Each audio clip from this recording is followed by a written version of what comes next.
In the headlines, General Biyaga identifies urgent issues to be addressed in SAPS, and NYDA says preparations for Youth Day celebrations are on track. With the news this hour, I'm Ayanda Gunanam.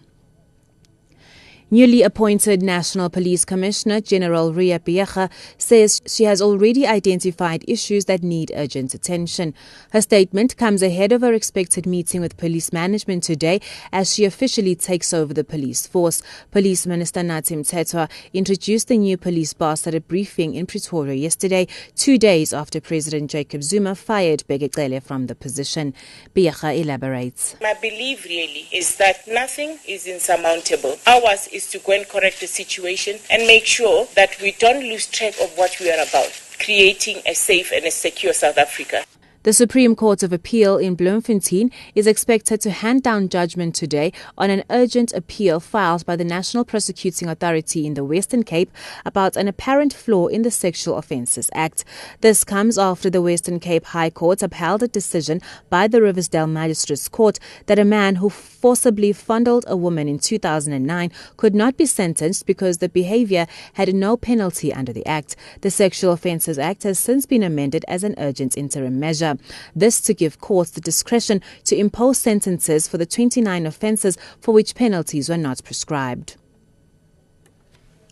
Alleged rhino poacher Kingpin Joe Nyalunga is to appear in the White River Magistrates Court in Mpumalanga this morning.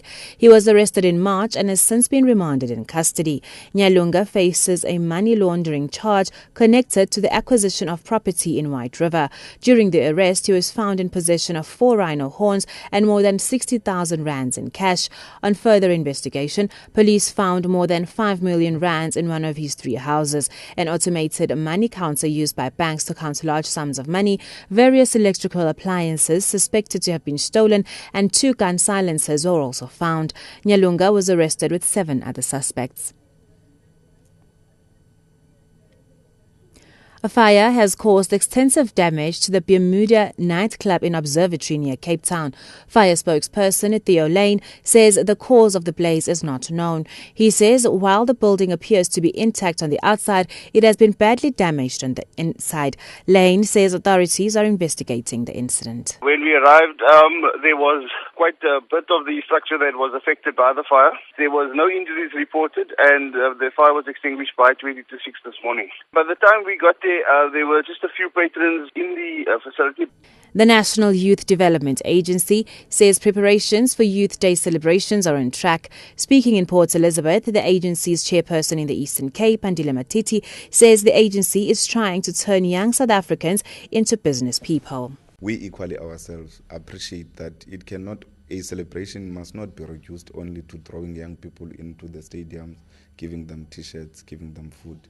You must also launch projects that are sustainable, that would be able to create ownership in businesses amongst young people, but projects that would also contribute in the economic value chain in areas upon which young people are staying.